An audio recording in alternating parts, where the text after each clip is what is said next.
Hello, in this demo I am going to show you the standard controls. So I'm starting a new project called as standard controls. I'll say OK and I'll come on my default page and I'll just close the solution explorer. Now I have many standard controls. The first one is label. I'll just drag and drop label. Label is used to display some static text, or I can assign some text dynamically on the label. So it is used to display some messages. So text, as of now, let the text of the label be num1. So I'm going to name it as LBL num1. So whenever I drag a control, I should name it. So the name of the control is nothing but the same name as I am displaying. So I got the label 1 as num1, and I'll take a text box, and in this text box I can write any text. So let the ID of the text box be txt num1. I'm going to write my number 1 in this text box. In the same way, I'll take one more label, that is nothing but num2, and I'll name it as LBL num2.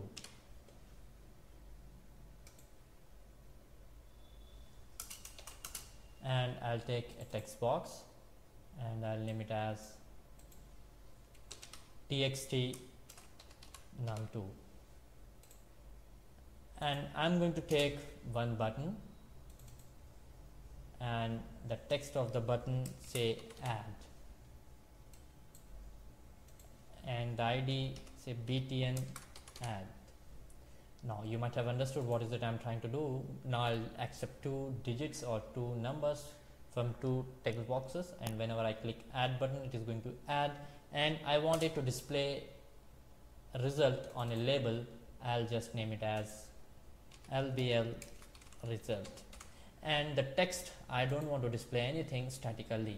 It is going to be the dynamic text, whatever I get the result, and it is going to display that at runtime.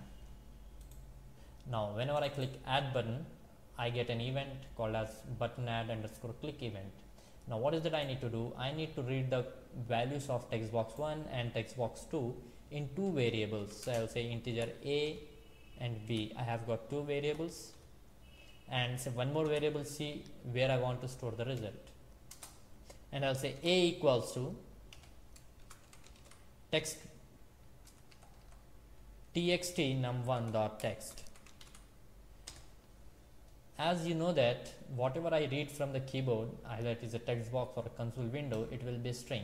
I cannot store string in integer, so definitely I need to parse it. I'll say in dot parse.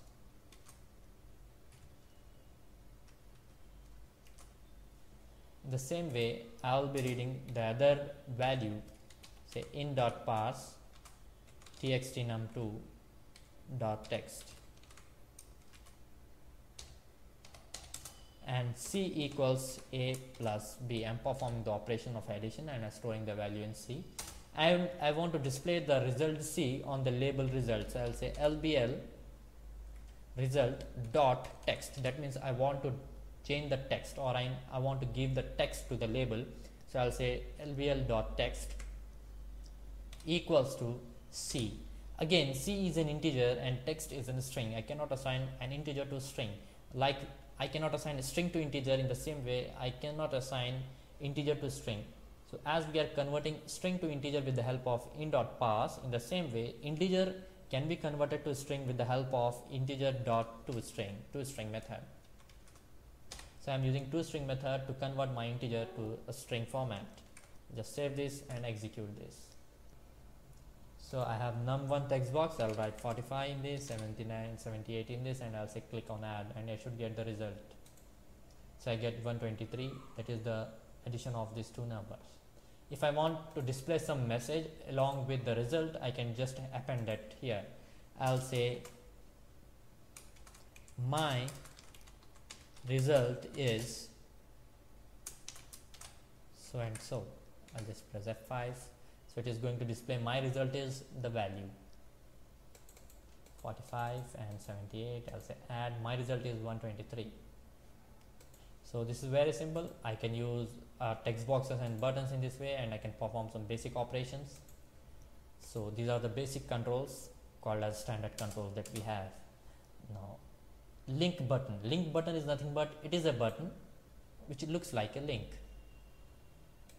So I'll just simply name it as LK link button btn as add, and the text, let the text be add. So it looks like a link, but whenever I click on it, it is going to perform like button. So it will have a click event. Same way as we have button click event, in the same way link button click event is available. I'll simply copy this code and I'll paste it here. Save this, so that even on this link button click, it is going to perform the same operation. I'll write some numbers here and here, and I'll click on add. So I got my result is this. So it looks like a link but works like a button. So this is nothing but a link button. And I have another control called as image button. So again, this is also a button which looks like image and works like a button, and I want to have an image working like a button. So I can simply get an image from somewhere. So I got the image called as start image, and I'll just click on the button, right click, properties. I should name it as img btn image button add, and the image URL I can give it with the help of property image URL. I simply browse this and I'll select start image. I'll say OK. I got start image here, and if I double click on this image, I'll get click event as for the button. I can simply copy the same code. I'll paste it here. So now I have got three buttons. One is a normal button, another is a link button, and one more is image button. So I can click on start button. So I'm getting the result. So I have three buttons which has different looks but works the same way. Now we will proceed for drop down list. Now I'll just drag and drop down list. Now try to understand this drop down list carefully, because if at all you get perfect in this drop down list, then you can probably work with list box, checkbox list, radio button list, almost all the lists that we have, you can work easily. Now I have my drop down list. I'll just go to the properties and I'll name it as DDL qualification. Now whenever I select the drop down list, it shows a small button with an arrow mark. This button we call it as smart tag. I'll click on this.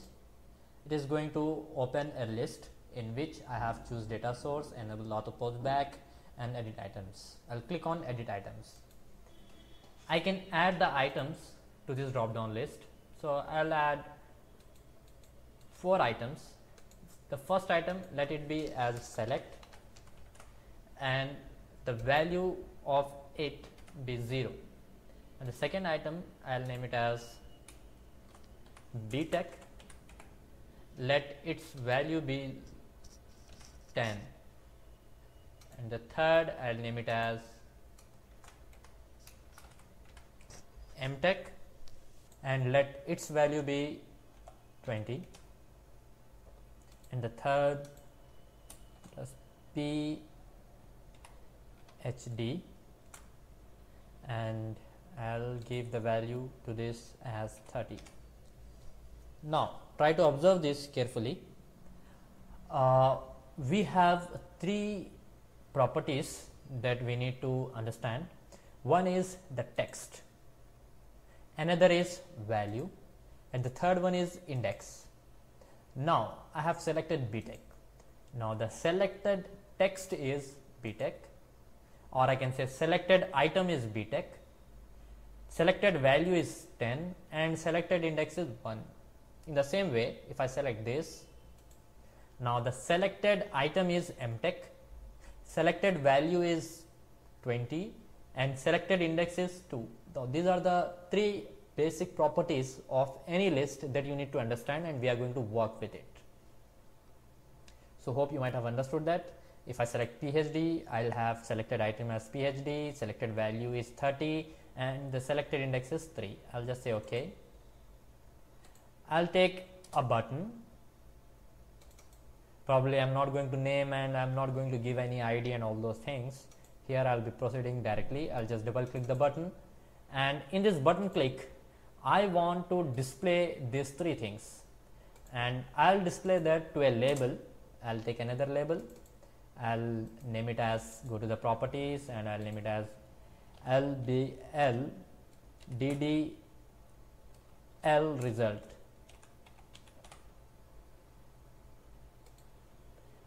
And let the text be nothing. Now I'll click the button, and here I'm going to add all these things to the label. So probably to do that, I'll be building a string, or I'll be creating a string.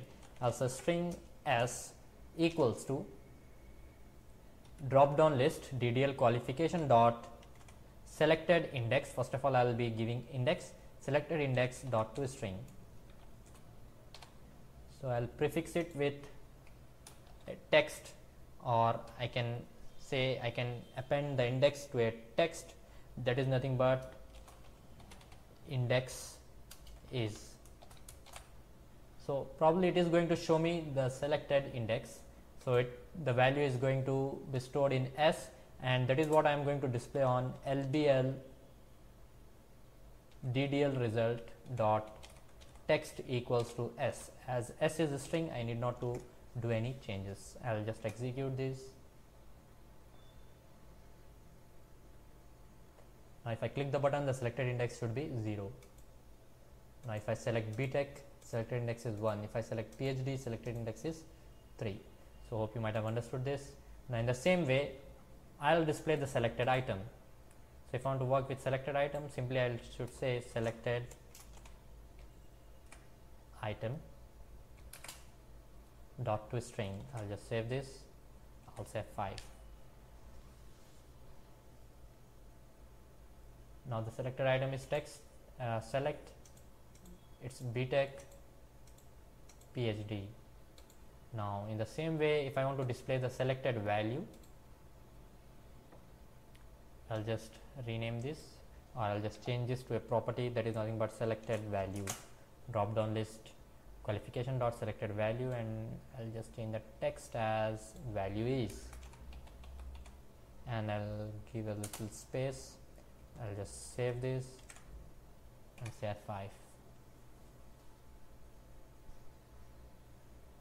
Value is 0, this value is 10, its value is 20. So this is how it displays all the values. I want to display all the things, so I can simply go for appending the string. I'll just copy this, I'll say paste it and paste it, and here I'll give br tag, so that this thing I should get it in a new line. So I'll just give a br tag, so it works like /n, and here I'll say text is, and the selected item. In the same way, I'll give one more br tag here, and here I'll say instead of value, I'll say index is, and I'm going to change this with index. So this is very simple. What is that I have done? To the same string, I need to go for plus equal to. That means I want to put the old value plus this new value. So it should display me all the three things at once. That is selected value, selected item, selected index.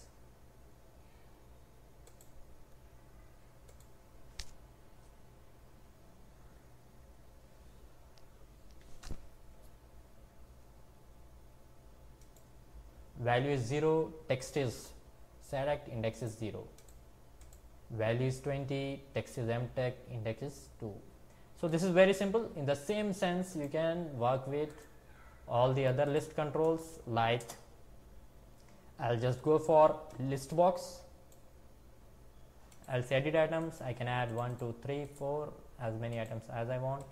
So I'll say C, like we can have multiple selections. So I'll say 10, C++, I'll say 20, C#, I'll say 30, and finally Java, I'll say 40, and I'll just save it. I'll say OK, and I'm gonna execute this. Even it has got all these features. I can select any one among multiple. Now I can also go for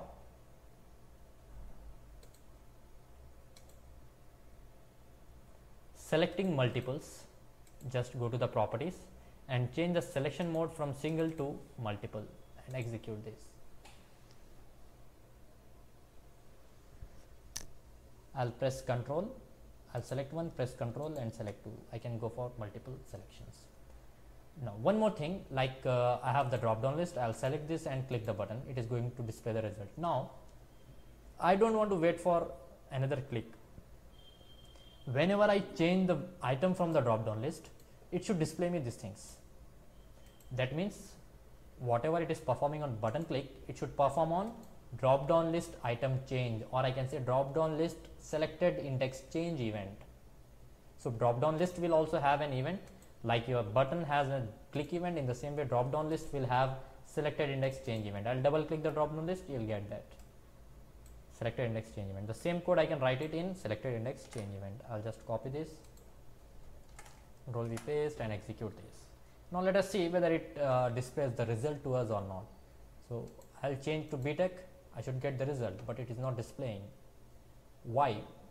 Because whenever I click the button, it makes a post back. You can see that the page gets refreshed. You can see, you can observe this reload page icon. If I click button, it gets reloaded. That means it is making a post back. But whenever I change the item of the drop down list, it is not reloading. That means it is not making a post back. Now what I want is, whenever I change the item in the drop down list, it should make a post back automatically. We call it as auto post back. So how do I do that? I can simply go to the smart tag and I'll say enable auto post back. That's it. I'll execute this.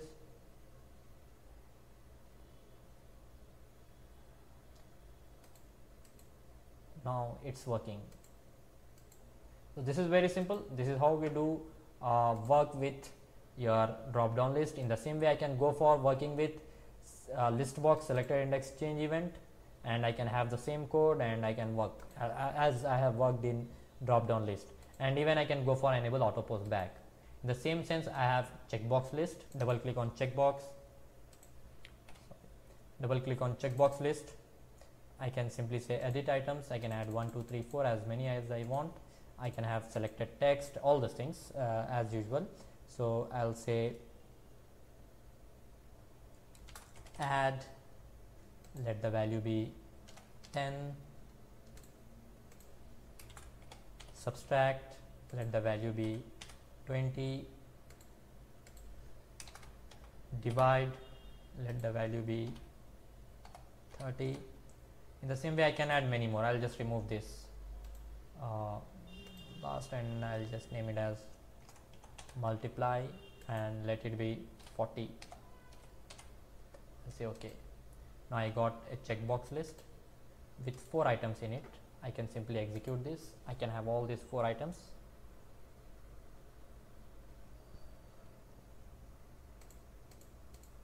This is my checkbox list.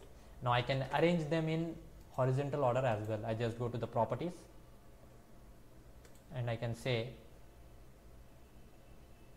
to go to the properties and I'll say repeat direction is horizontal. I have changed it to horizontal. In the same way, I can work with radio button list. I can edit items, I can add as many as I want. I can say OK. So in the same way I'll have all the radio buttons, and it is going to select one among multiple, so it will have mutually exclusive selections.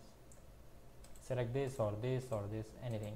In the same way as we have horizontal orientation for checkbox, in the same way I can have horizontal orientation for radio button as well. Even I can arrange my checkbox list in table form, like 2 rows 2 columns. In that way I can proceed. See that repeat columns is 0, I'll make it to 2. So my orientation is 2 rows 2 columns. In the same way I can proceed as I like. I can go for the repeat column as 3, 4, whatever I want. So I can have these selections. So finally, at last, I'm going to show you multiple selections, how it works, and I'll complete my video with that. Like if I select 1, 2, 3, how is it going to work? Like how should I go for button click and I should read what all the items have been checked? So it's very simple. I'll do one thing. I'll take button, and in this button click I'll just write a for each loop. For each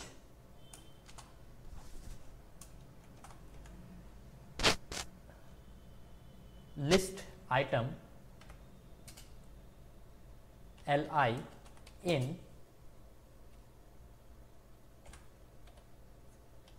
checkbox list 1 dot items.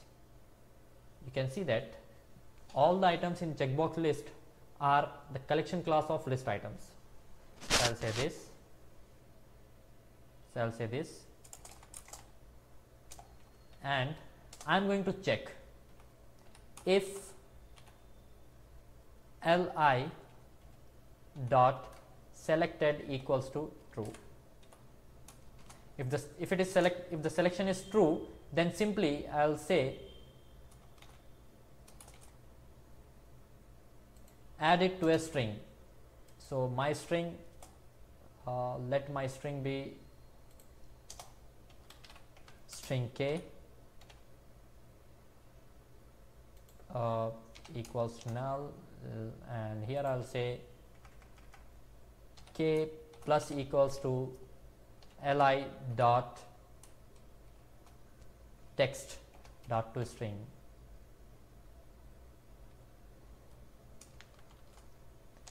So I'm going to loop through all the elements, and I'm going to check the first one. Has it been got selected? If it is selected, add it to this string, and I can say, and I can simply give a br so that we can have a new line after every element got selected. So what is that it is going to do? It is going to loop through all the elements of checkbox or all the items of checkbox, and it is going to check one after the other. If it is selected, I'll add it to k. If it is not selected, I'll just leave it. So after my loop, I'm going to display this on my output screen. So how do I display? I can display it with the help of label, and I can assign it to the text, or I can simply say response.write. Like we have console.writeLine in C#, in the same way I have response.write. I will say response.write k. It is going to write it on the output screen. I'll just execute this. I'll select sub and div, and I'll just click the button. You can see that it displays two things, sub and div. If I remove sub and click the button, it should display div. If I remove this, it should not display anything. If I select all, it is displaying sub div multiply. So for multiple selections, this is how you need to work. In the same way, like if you want to work with list box, you can go in the same sense. For single select, it is simply radio button list 1 dot selected value, as we have drop down list 1 dot selected value. Even I can write auto post back event for checkbox list, as I have written for drop down list. So hope you might have understood this. You can go through this video once again if at all you find some confusions. So confusions would be clear. So this is how all your list controls works. So thank you very much.